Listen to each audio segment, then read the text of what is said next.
It's always a pleasure to follow the noble lady, Lady Parminter, but it's also daunting because she can speak without notes for 8 minutes. Now, I can't do that because I've got so many complaints about the bill. So excuse me for reading notes. And we've heard about the organisation River Action a couple of times, and I'm on the board of River Action, and they will be playing a role in giving advice to the government on how the bill can be improved.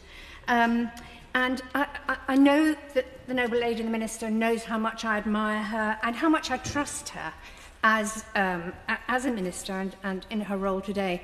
But at the same time, this bill is deeply, deeply disappointing. It's disappointing to the point of being almost a joke, because it doesn't do what the majority of people would like it to do.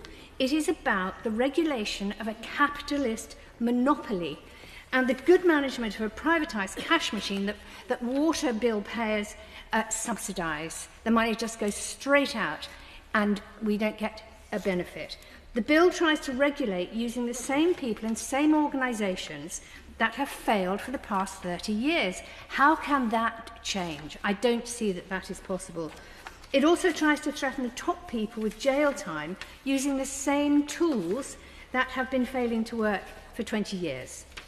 So what it doesn't do is, it doesn't get back the billions of pounds these company shareholders have pocketed for decades, or even stop those same shareholders from pocketing billions of pounds of our money in the future. Nor does it stop the water companies dumping sewage in the waterways. Instead, we hear about Ofwat making backroom deals that will keep the private companies in business by weakening the enforcement regulations. I don't understand how that can be happening. What we should do is enforce the regulations, and if the businesses fail, they fail. Let the companies know that this government wants the work done. Ofwat have made clear that the water companies have had the money they need, so either get the job done or give us a refund. What the government shouldn't be doing is allowing these companies to run up more debts in order to pay out more dividends. Those debts and dividend payments have already cost us 4 months' worth of water bill payments. And in what other area of life are consumers paying out 4 months of bills each year in order to get nothing back in return? We aren't even being offered a guarantee of clean water. We aren't being promised the leaks will be fixed. In fact, we have the insanity of a country soaked in record rainfall arranging a deal that would use tankers to import Norwegian water in the event of drought.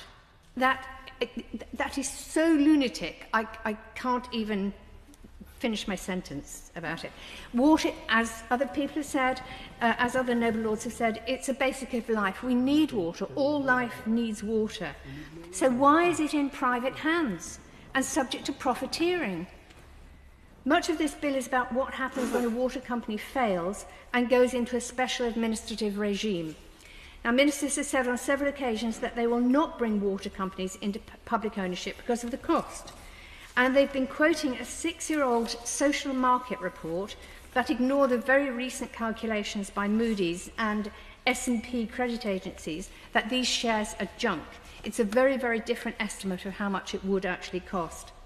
Now, Professor Ewan McGoffey, apologise to the professor if I mispronounce his name, of King's College London, said special administration would not cost the Treasury or taxpayers anything at all. Special administration enables a minister to put a plan before the High Court to cancel a company's debt. If continued payments to banks would interfere with properly carrying out the water company's sewage or clean water functions. So why doesn't the minister just do that? Special administration sounds great and very cheap. As Professor McGoffey said, the best way to clean our water is with more investment. 40% more investment would be possible if we stop bailing out banks and shareholders with bill payer rises. It will cost us over £12.5 billion this Parliament to keep paying shareholders and banks. So the right way to close this black hole is to make failed companies lose their licences, cancel the debt and transition to public water. This is all possible under the existing law. As for the debt that was accumulated in order to pay shareholder dividends, I understand that the Thames Water debt is now being traded by hedge funds. They are buying this debt on the cheap because they think this government is stupid enough or corrupt enough to compensate them at a higher level.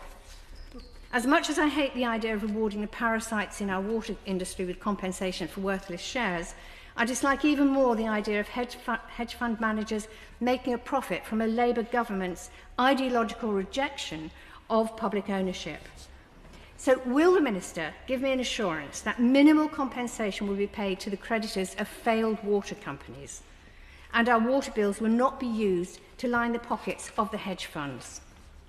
Now, the Noble Lady the Minister did mention in her opening statement that this bill had public support. Now, I knocked on a lot of doors during the general election. I spoke to a lot of people in their homes and on the streets, and I think that a huge number of people, if not a majority of people, would support the following criteria for a more radical water bill: no compensation for shareholders, minimal compensation for creditors, and public ownership being one of the options for these failed companies. I'll be bringing amendments to ensure this bill doesn't simply allow these failed zombie companies to continue extracting bill payers' cash while loading huge amounts of debts onto the balance sheet. The government needs to have a serious look at the opportunity to bring these companies into public ownership, and this bill should give ministers the option to nationalise these companies where it makes sense.